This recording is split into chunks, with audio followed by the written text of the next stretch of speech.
क्या प्यार सबके लिए बना है? जानिए सवाल का जवाब कलाकार की प्रेम कहानी में। तिशा का दुर्भाग्य शुरू हुआ जब बचपन में उसके साथ एक हानिकारक घटना घटी। गर्मियों की छुट्टी में तिशा के माता पिता जब उसे घूमने लेकर जा रहे थे तब उनका एक्सीडेंट हो गया।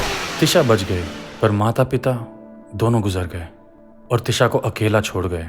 तब तिशा की जिंदगी में आशा ताई आई, तिशा की मासी। पर आशा ताई के पति को बच्चों से सख्त नफरत थी। वो एक अय्याश था और उसका सिर्फ एक ही प्यार था, नशा। किसी भी किस्म का नशा, सुन करने वाला नशा, खुश करने वाला नशा, पागल करने वाला नशा, धुत करने वाला नशा। नशे में आशा ताई को मारता और कभी तिशा को भी, और घर के सभी पैसे अय्याशी में बर्बाद कर देता।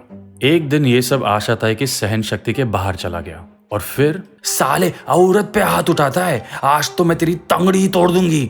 साले लड़कीबाजी करेगा, अय्याशी करेगा, जितना चाहता है उतना कर, पर सब इस घर के बाहर। अरे हाँ, मुझे किसी की ज़रूरत नहीं, तेरी ज़रूरत नहीं और वो दूसरे बोझ की भी ज़रूरत नहीं। मैं आज़ाद हूँ, इस दुनिया का राजा हूँ, राजा। आई किंग ऑफ द वर्ल्ड। उस दिन बाद आशा ताई के पति कहीं दिखे नहीं, पर जिंदगी तो रुकती नहीं और एक और जिंदगी के साथ घर तो अभी भी चलाना था।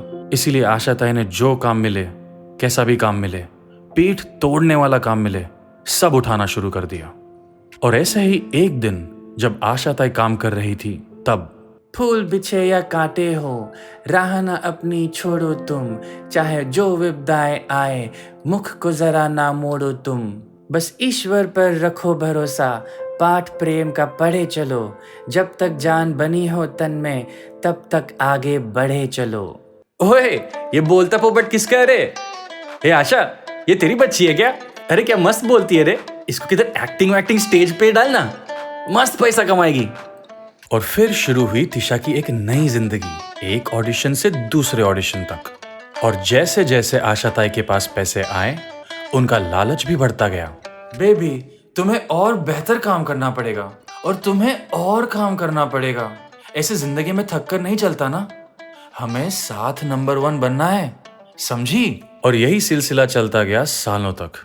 एक ऑडिशन से दूसरे ऑडिशन, दूसरे ऑडिशन से तीसरे ऑडिशन और फिर एक और ऑडिशन। तिशा का बचपन इसी में गुजर गया।